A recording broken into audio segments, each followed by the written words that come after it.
Welcome to the Wisconsin Music Podcast.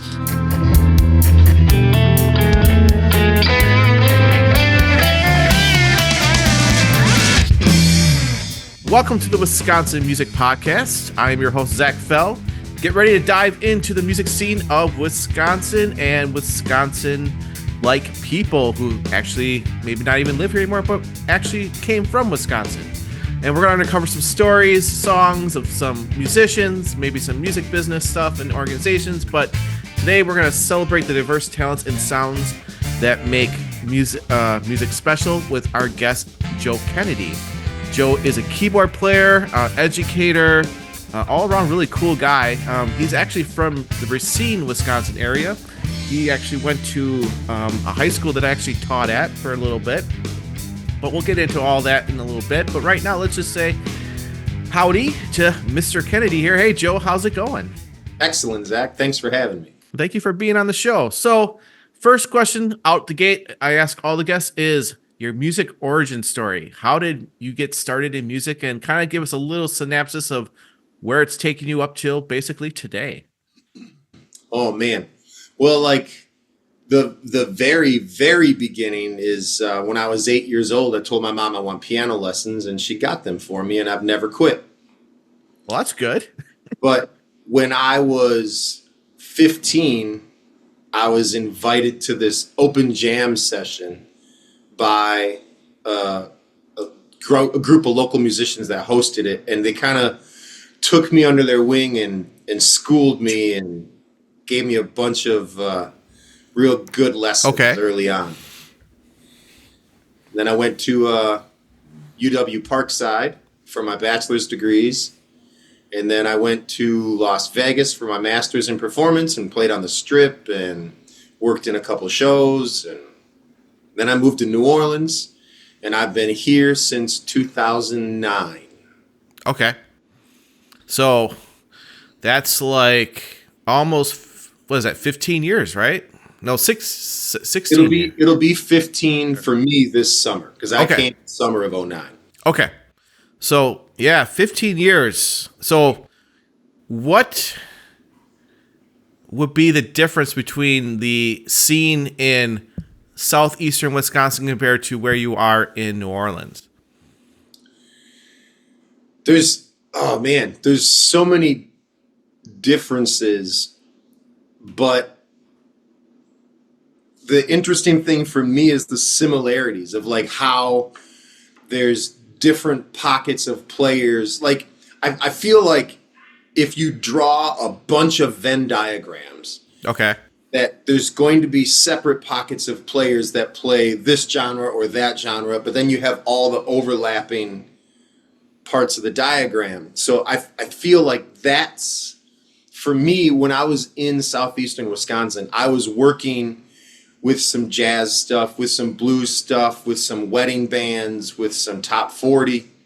And most everything I do in New Orleans now is either New Orleans traditional jazz or New Orleans R&B and 50s, 60s piano and stuff like that. Okay. So, besides, on top of doing that, you also do some education. So I kind of want to do just like some broad stuff here, and then we'll dive really deep into some of the specifics here. So what are some of the educational stuff that you do?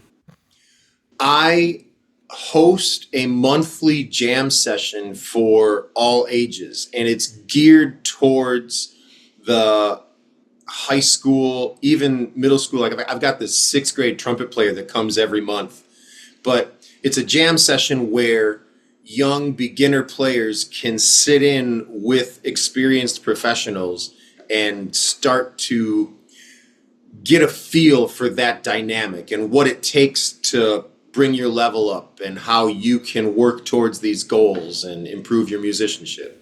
Nice. So when did you start doing that? Well, I started the jam session a year ago. It's about maybe 13 months, but about a year. Yeah. Okay. And go ahead. The jam session is using the skills of a book that I wrote about how to just get out there and start getting in the scene, or if there is no scene for what you're trying to do, how you can start to make one. Okay, so since you brought up the book, let's talk a little bit about that. So where did the idea come from, and then kind of explain to the listeners what they would kind of expect when they get the book, and or what are the reasons why it would be a good idea to get the book, things of that nature. The book is something I started writing in 2019 because I was in a touring band in New Orleans, and we would go and we would sometimes play with symphonies or orchestras, and we would do like a workshop with a local middle school or high school.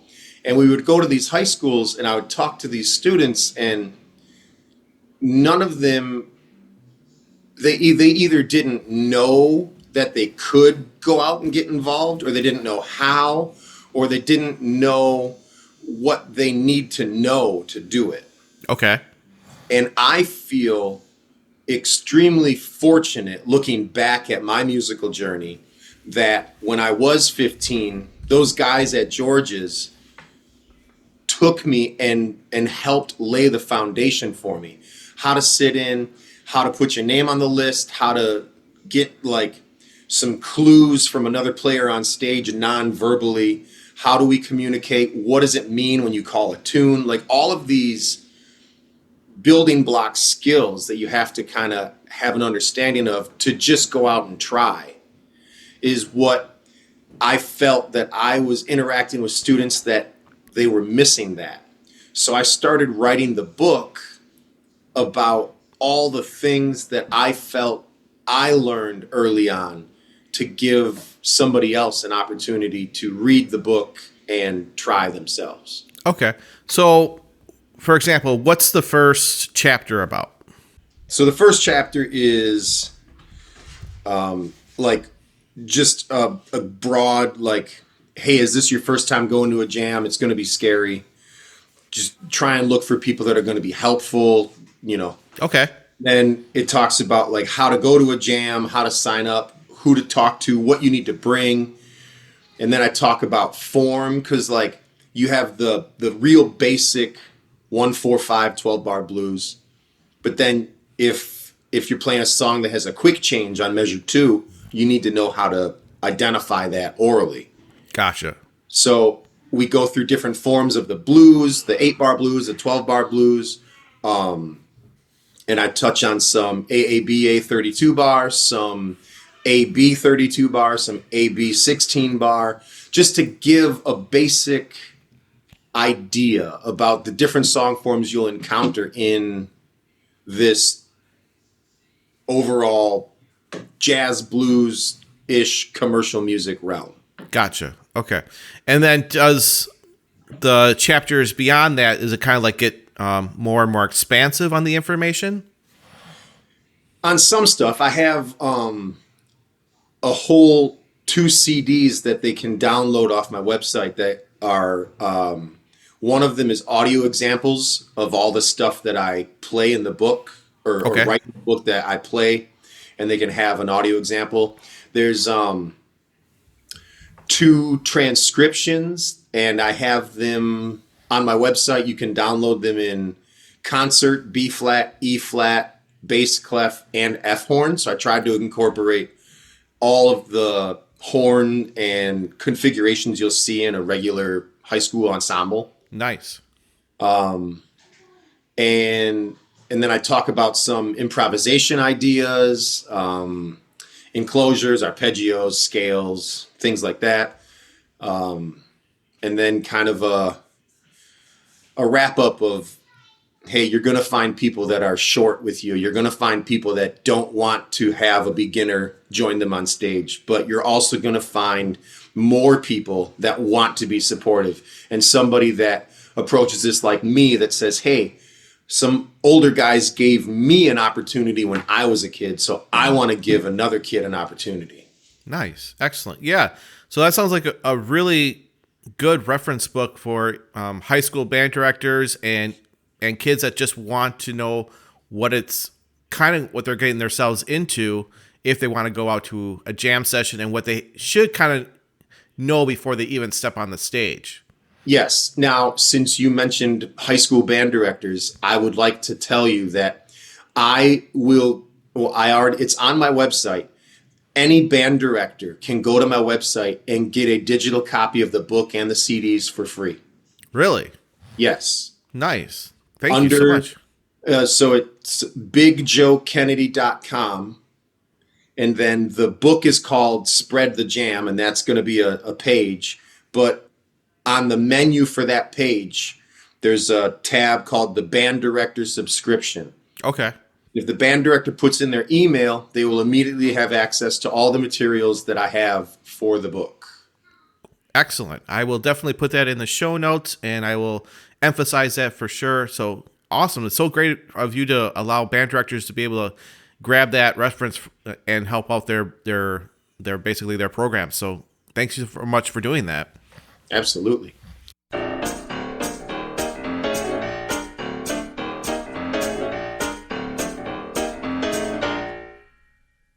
I'm gonna climb the highest mountain, sing at the top of my voice, tell you I love this lady, let's celebrate and rejoice. Dance a two-step on bourbon, jump and jive on beat. Baby, let me tell you I've traveled around just like a wagon wheel. Baby, I love you, why don't you come back home? Baby, I love you, why won't you pick up that telephone? I'll swim the deepest ocean just to be by your side. Well, I don't care where we are, in my heart you reside. I wanna wrap my arms around you, get you in a warm embrace, tell you that it's all alright and wipe tears from your face. Baby, I love you, why don't you come back home? Baby, I love you, why won't you pick up that telephone?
So you have this book, you have students that are working on it. What kind of feedback have you gotten from this book? The feedback I've gotten, some from educators and some from full-time performers and some from students, has all been positive. Some of the performers and educators have said, man, I wish somebody wrote this 30 years ago where I could have read this book. And then some of the students are like, wow, man, I didn't realize that you had to know all this stuff. Yeah. It's a whole new language. Yeah. Yeah. Like, what's it mean if we're playing a song and I hold up, 3? Well, that probably means that I want to tag the last 8. But if you don't know that, yeah. And if we're at the beginning of a song and I hold 4 fingers up, that's going to be E major. If I hold 4 fingers down, that's going to be A flat. So like, just all of the nonverbal and verbal communications that we give. Right. And, I'm not a person that's really gone to a lot of jam sessions. It just wasn't something that I could find time for. And, even that stuff, I wouldn't have known that at all. Because that stuff you would probably learn being on stage doing a jam session. Trial by fire. Yeah, trial by fire, exactly. So, yeah, it's definitely a great thing for you to educate people like that. So, very cool.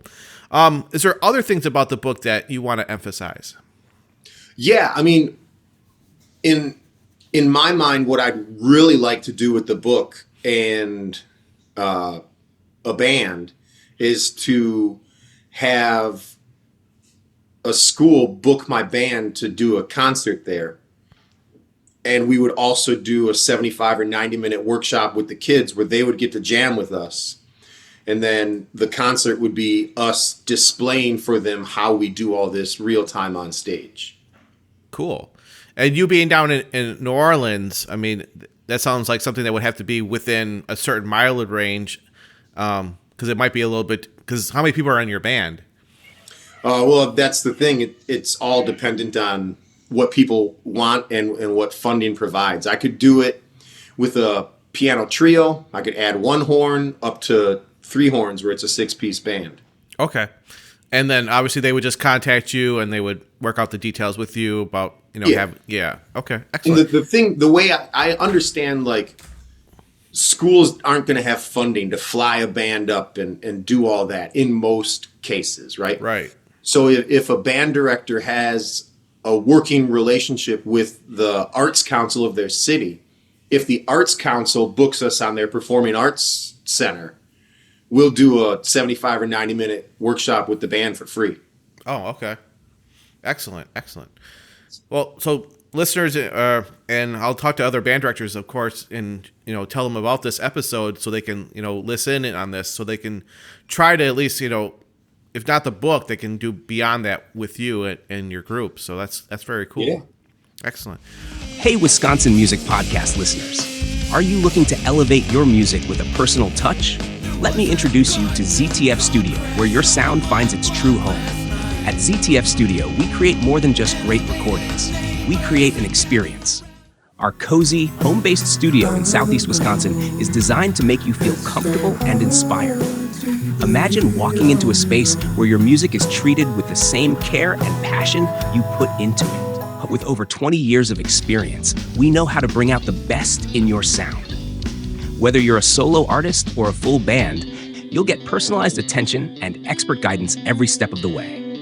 We blend technical expertise with a warm, welcoming vibe to make your recording sessions enjoyable and productive. So, come on in, grab a cup of coffee, and let's make your next crowd pleaser together. Visit ztfstudio.com to book a conversation with Zach about your vision for your next project. ZTF Studio, where your sound feels at home. Now, back to our amazing guest. All right. So, besides the, doing educational stuff, you have your book. Kind of tell the listeners a little bit about being a performer down in New Orleans, because, we hear it's like this, this amazing music, metropolis of all this different kind of music happening down there. So kind of give us what an experience is down there. It's overwhelming at first because, I left Wisconsin and went to Vegas and played out there, but most of my stuff out there was solo. And then I came here and I start networking and sitting in and meeting people and doing gigs. But the amount of talent that is down here is astounding. And you can hear like world-class players in some of these clubs, and you wouldn't expect it. Like, I was playing Saturday night, and the Rolling Stones just played last week at Jazz Fest, New Orleans Jazz and Heritage Festival. Okay. And on my gig Saturday night, the drummer for the Rolling Stones was in the audience, and he came up and sat in. Right? Like, Okay. who would have thought that was going to play out? Right.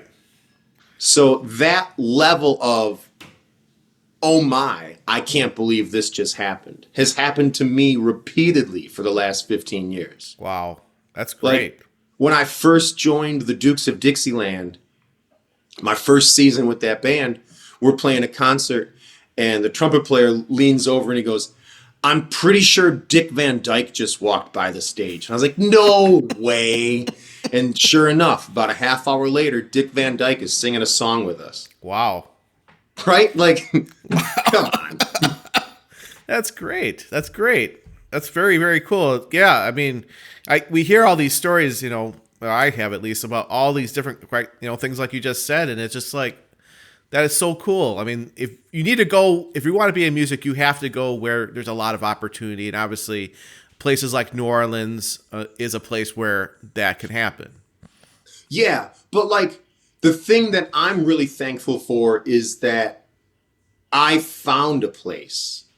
Like, I knew when I was in my early 20s, like, I didn't want to go to New York City and try that scene. Not that I could or couldn't have made it, but from my understanding and the things I would listen to from that location, like, it just wasn't the music that spoke to me the most. Gotcha. And then I was living in Las Vegas, and I went out to LA a few times, and I had some friends that I went to Parkside with that moved to LA, and they were playing, and I went and sat in a few times with them, and I was like, I don't feel like I would fit in here. And then I've always enjoyed New Orleans piano players, even when I was like a teenager. Yeah. So then, as I'm finishing my grad degree at UNLV, I got an opportunity to apply for a job in New Orleans as a full-time music teacher. So I did that, and I got the gig, and I started playing in this scene. And I was like, this is the most like heart-fulfilling musical environment for me. Nice. So I think any musician that's sitting in Wisconsin or Iowa or Kentucky, and they're like, oh, I really feel like I align with this musical style. Well, find out where that one is and then try it out. That's great advice. Definitely. Yeah. If it's not your forte, then you're not going to push yourself to elevate yourself to fit inside that scene that you love so much. Yeah. So that's a great comment. So with that line of thinking, when I moved to New Orleans in 2009, I had just finished my grad degree. It was all hard bop, bebop, post bop. And I get here, and some of the players I was starting to network with, they're like, yeah, man, you can play, but when we call this tune, you don't know it. And this tune, you don't know it. This tune, you don't, like, there was just a list of my shortcomings as far as the rep that I knew. So it took me time to listen to the recordings, to learn the songs, memorize the material, and then adjust my musical vocabulary to speak this language better. When I look back now, because I've had 15 years, it took me about 4 years to go through the different diagrams of the Venn diagram, Right, to get into the level of player that I'm with now. Gotcha. Okay. So, like, what kind of songs were they calling that you, when you first started out, that you were like, oh, I don't know that one. I don't know that one either. Oh, man. Like 3-part marches from 1917 and stuff like that, right? Like Panama and High Society and Clarinet Marmalade, and like just these old New Orleans standards that I was completely oblivious to. I mean, like, I knew When the Saints Go Marching In and Down by the Riverside and Basin Street Blues, but like when you get deep into this musical atmosphere, like there is a bunch of tunes to know. Okay. Yeah, it's like its own little culture, basically. Yes. because it's a lot of like French and European and African American and African music, I believe, all these different kinds of things that just kind of melded together, right? Mm-hmm. And then you bring in, I mean, you learned all this, bebop and jazz and rock and blues, and that kind of formed your basic stuff, and then you learn this new stuff kind of to you down in New Orleans, and I think it just meshes more of that together, so it kind of makes you a little bit broader player, different player as well. Definitely, yeah. And then you find different players to mentor you. Like I have this bass player that I work with now probably 4 to 8 times a month, and he is in his 60s, and he kicks my butt every single gig. And it's not that he's making me look bad or I'm falling on my face, but I've had 2.5 years now of working with this man regularly. Okay. And the amount of mental growth that I've had with harmonies, substitutions, turnarounds, and that category of playing has been exponentially improved, and my comprehension of hearing it is better. My ability to pull out new ideas that fit the chord changes while offering substitutions is better. I'm a more well-rounded harmonic player now because of this bass player. Nice. And is he like formally educated, or was this like everything he has learned just being up on the stage? Both. Like Okay. that's the thing. Like you can go to school and get an education, Right. but it's very different on the bandstand. Yeah. Because it sounds like it's like a lot of this stuff is just learned from, like you said earlier, trial by fire. Different things getting tried over decades for a lot of these players, and they just learn from a young age. This is how these sounds sound together, and this is how this works. And it's just a whole different way of learning music than it is going through like the typical public school or private school education. Yeah. And like for me coming at it where I had been getting paid on gigs since I was 15 or 16 years old, and I went to Vegas at 23, came to New Orleans at 25. I thought at 25, I was like, yeah, I can play. And then you get into some situations where you get yourself handed to you on a platter, and you're like, oh, I missed that one. Yeah. Now, I'll tell you my absolute best humbling experience, though. Okay. There's this trumpet player in town, and his name is Wendell Brunious, and he's part of the Brunious family of crazy talented New Orleans musicians. He's now the musical director for Preservation Hall. Okay. And about, 7 or 8 years ago, I was on a gig, and he was on it, and he says, hey, we're going to play this song, whatever. And I said, hey, man, I've only heard that on records. I've never played it. And he said, well, you're going to play it now. I was like, okay. So he goes through and he plays the melody down the first chorus, and he starts singing the second chorus. And then he realized that I just was falling all over my fingers. So instead of making a scene or cutting the tune or like throwing me under the bus or doing any sort of negative action, he put his horn in his lap, leaned over to me, and told me the chord changes for the rest of that chorus. And then when I got him, he picked his horn back up, and we finished the song. And that to me was like, that man could have done so many different things to make me feel small, to make me feel inferior, to make me feel bad about everything. But the way he chose to handle it allowed me to try and step up. And that's the mentality that I find in New Orleans more often than not.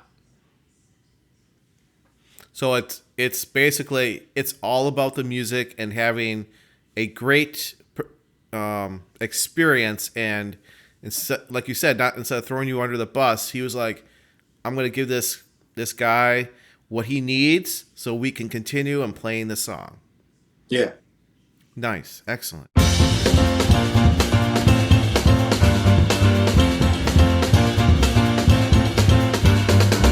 Sunflowers, you know, they're turning towards the sun. That's how they're learning as they're turning one by one. Fields of them is a sight to be seen. Waves of yellow over seas of green. Sandcastles eventually lose to the tide as the ocean sways from side to side. Children laughing, children splashing as they play. They build a new sandcastle at the dawn of each new day. Few number days of our lives have passed away. Like water in the creek and wind in a valley, they sway. The sorrow of 2 days has never haunted me. The day that hasn't come and the one that's gone away don't bother me. It don't bother me. You see the oak tree as it towers up above. You used to climb it and flirt with your first love. You know it's sturdy and its roots are wide and far. But if you carve your name in it, it will leave a scar. Sunflowers, you know, they're turning towards the sun. That's how they're learning as they're turning one by one. Fields of them is a sight to be seen. Waves of yellow over seas of green. Few number days of our lives have passed away. Like water in the creek and wind in a valley, they sway. The sorrow of 2 days has never haunted me. The day that hasn't come and the one that's gone away, it don't bother me. It don't bother me.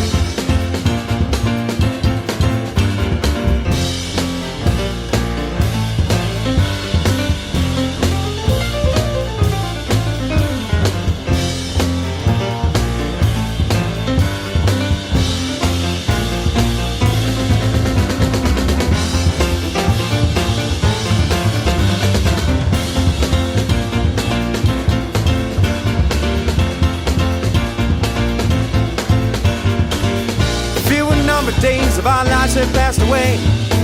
Like water in the creek and wind in a valley, they sway. The sorrow of 2 days has never haunted me.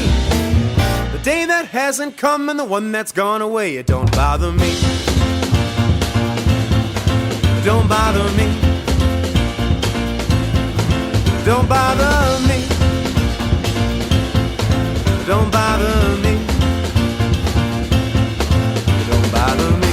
Because one of the questions I was gonna ask you is like, what experiences like made a big impression on you, and obviously that one right there was a big impression on you. Yeah, fantastic. Yeah. And like after all of that went down, and I learned that tune, I've done numerous other gigs with him over the last number of years, and to me, some of the most fun is when he calls me up to do duo gigs with him. So it's just him on trumpet and me on piano. And we'll play songs, and he'll say, hey, Joe, what do you want to play? And I'll say, oh, let's play this song. And then he'll look at the audience and say, all right, folks, well, my brother John played the original solo on this recording in 1961. I'm going to try and do his solo. And it's like he just knows the people that wrote this music, the people that recorded this music. He's part of that, like, era. Gotcha. So... Fantastic.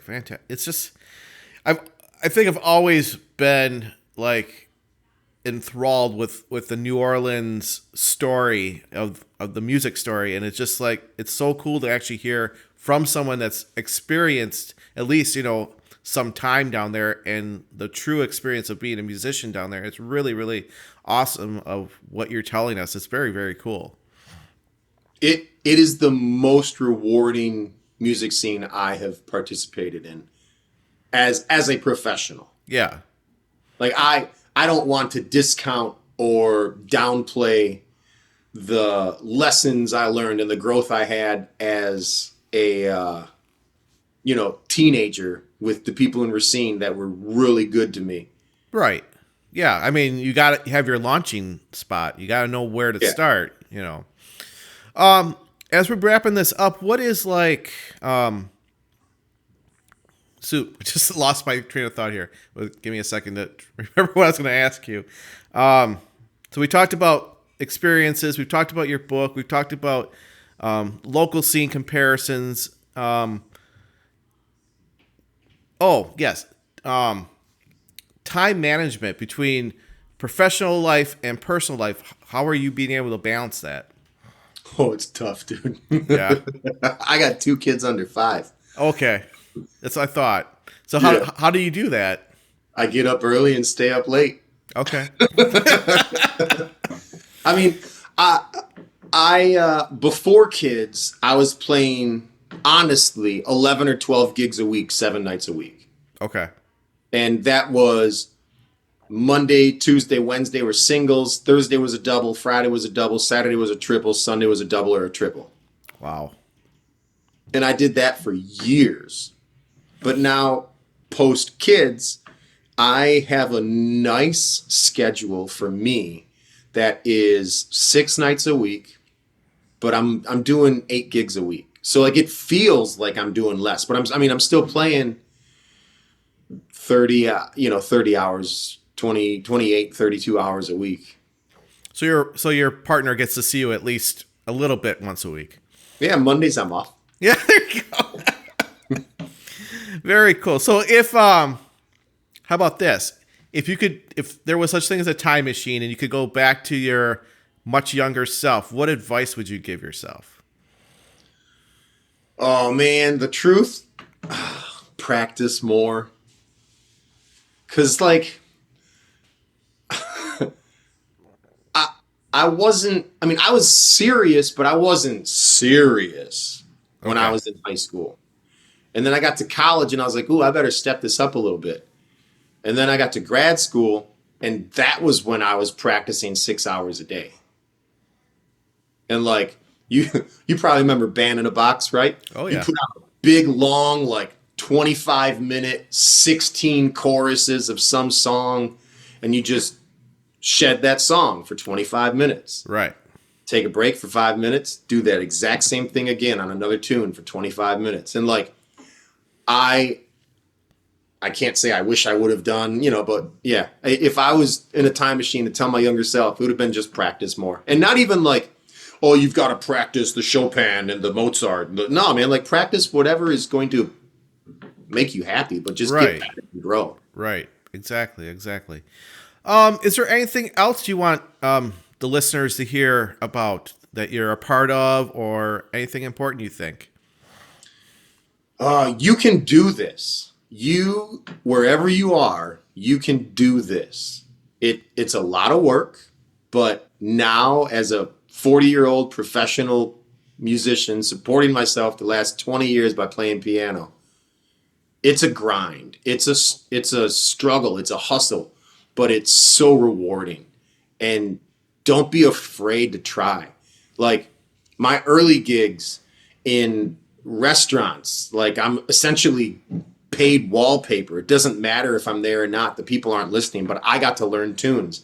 I got to build a book of songs I could sing and play and know the melody and the chord changes. Like find an opportunity. Do something at your library. Do something at like wherever you can get a coffee house. If they've got a keyboard and they can give you 2 coffees and a scone, like just go do it.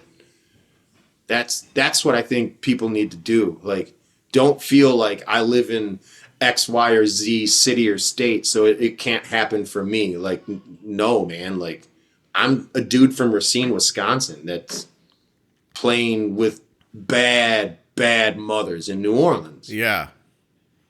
Excellent. Yeah, that's great advice. I mean, if you really want to do something in music and that's what your passion is, go and find your little part of the world and dive into it 100%. Yeah. And there's so many opportunities that you don't know that you're going to end up falling into. Like I ended up being the music director and arranger for a musical that went to Australia for 3.5 weeks. Wow. That's great. Yeah, like I didn't know that was going to happen. Right. That was cool. Yeah. You never know what's on the other side of that door jam. Yeah. Very cool. Well, Joe, I really appreciate you being on the podcast. It was really cool, catching up with you, seeing what you've been up to. I really appreciate you taking your time to be here, and thank you so much. Thanks, Zach. And I still have the Fellboys, what is it, Concrete Dog Bicycle album? Yeah. Yeah, I still got that bad boy. Yeah, cool. Do you listen to it? Every now and then I put it in. Yeah, I got a Rhythm Dog CD I'll put in now and then. It just it's one of those things that it's home. Yeah, right. Yeah. Noah just put out a new album. Did you check that out yet? I've listened to a few of the things the clips he shared, but I haven't had a chance to hear the whole album. Yeah. Yeah, I had him on a few months ago or a year. Everything just a blur now. But yeah, he seems to be doing pretty good as well. So he was in town a year ago or something like that, and he was playing at Shank Hall. Oh, sweet. Yeah, so he's got that Americana band that's touring and doing good things. Right, yeah. So he's been doing that really well. So yeah, so a lot of good things happening for Wisconsin, musicians, and you're just another one out there doing what they love to do with their music. Yeah. Yeah. Showing up and throwing down. There you go. All right. Well, thanks so much, Joe. Appreciate you being on the show. Thanks for having me, Zach. And then that's it. Oh, cool. Yeah, I'll do some post production. I don't know how long before this will come out. Probably closer to the end of the year. I have 10 or 15 or 20 episodes before this one to still put out. So I got to get caught up on all that stuff. Weekly? Yeah, weekly. So, but I'm going to try to really bust my butt. I just moved. So if I here, see if I can turn this off real quick. My background. Let's turn it off. Where is it? None. You can see my big mess. I understand. So I'm just starting to put everything back together. Are you? You were teaching in Kenosha, right? So I taught in Kenosha for a couple years in early 2000, 2001, 2002, and then I went to Mitchell Elementary for 9 years, and then I taught at Walden for 4 or 5 years, and now I'm out in Union Grove. Oh, sweet. Yeah, so I'm the band director out there. I'm teaching, concert band, jazz band, beginning guitar, and recording arts. You got a guitar ensemble out there? Cool. Yeah, I have a guitar class, beginner class. Yeah. Nice. Yeah, so that's what I've been up to. Just living life and doing the best I can, Yeah. Yeah. Well, Joe, once again, thank you so much. And I will let you know when this is about to go out. And hopefully we'll stay in contact and just, see how each other's doing over the next however years we have left on this planet. Right. Well, thanks a lot for having me, man. I appreciate it. Yeah, I appreciate it. And if I ever were down in New Orleans, which maybe I will in the next 10 or so years, I'll see what you're up to. Maybe. Or if you bring your band down. I don't have a band anymore. No. You don't have a high school band? Oh, the high school band. Yeah, that's one of the ones we've been thinking about is going that. So, I mean, next year we're going to Universal, but maybe the year after that or a couple years after that, we might go down to New Orleans. Because when I was in the Dukes for 9 years, we played on one of the riverboats. Oh, okay. And we would get school group after school group after school group every spring. Okay. Cool. Yeah, I'll definitely I'll talk to you about that, and we'll try to hook something up and bring the kids down. Cool. All right, Joe, I got to go, but thank you so much, and we'll talk soon. Sounds good. All right, thanks. Bye. Well, thanks again for tuning in to another episode of the Wisconsin Music Podcast. Once again, I'm Zach Fell, your host and creator of the Wisconsin Music Podcast, where I love to amplify the great sounds coming out of the Wisconsin state. We have great talent here, great support, great listeners. Thanks to Fox Cities Indie Radio for syndicating this on Thursdays and Sundays, along with their other great programming. So make sure you check out the Fox Cities Indie Radio. Thanks again to this week's guest, Joe Kennedy, for being on the Wisconsin Music Podcast. Band directors and other people that are interested in learning how to be a part of a jam session, check out his free informational booklet. Check out all his great music and check him out when he's around in the area. For those of you who are new to our show, the Wisconsin Music Podcast is dedicated to showcasing the incredible talent of Wisconsin-based musicians and the thriving local music community. Our episodes drop every Tuesday on all streaming platforms and YouTube. Additionally, you can catch our episodes on Fox Cities Indie Radio every Thursday at 6 p.m. and Sunday at 3 p.m. Thank you for tuning in, and we'll see you next week with another fantastic episode on the Wisconsin Music Podcast. If you'd like to be on the show, just go to wisconsinmusicpodcast.com, fill out the guest request form up at the top, ask for your email and your name, and then I'll send you an auto email asking you for more information. If you are enjoying these episodes, please consider donating to the Wisconsin Music Podcast. Donations help pay for the website and putting the podcast up on streaming services, and also getting our name out there to all Wisconsinites and others that are interested in our great music here in Wisconsin. Donations are secured through PayPal and Stripe. All you have to do is go to the website and click on Donate to WMP. You can also head over to our Instagram and Facebook pages and like us there. Leave some comments. Also go to the podcast review section of your podcast player and leave a 5-star review. Would be great. You can also head over to YouTube and watch the interviews and leave comments there as well. Have a great week, everybody, and we'll see you next time.